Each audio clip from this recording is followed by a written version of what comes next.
Hey guys, this is example 3 for section 3.2 for algebra 1.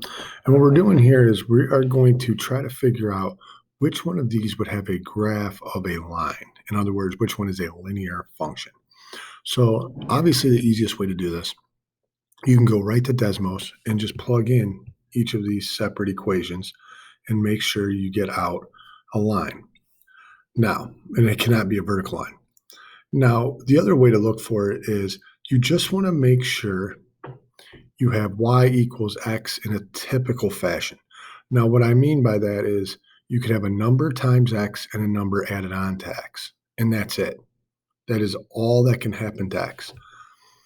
The other thing that can happen is there just is no. So if I have y equals 3.8, when you actually look at this, I wish they would have had the solutions written.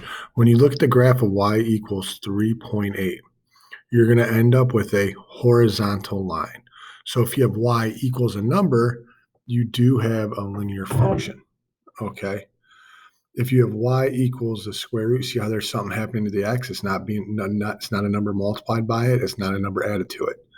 This is not going to be a line. Here we have x in the exponent. Again, another issue. Here we have x in the denominator. Cannot happen. When I look at this, you would have x being subtracted by a number and a number being multiplied by it. This is fine. Here we have x raised to the second power. So you see this one can be written as y equals mx plus b, as can this one. So we're going to get used to this form.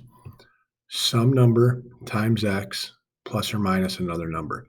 This is the form that all lines can be written in. So when you solve for y, if you simplify here, or if you just simply start, if you solve like a literal equation for y, and you end up with y equals some number times x plus or minus another number, you are in linear form. If you get anything else, you are not in linear function form. Thank you very much.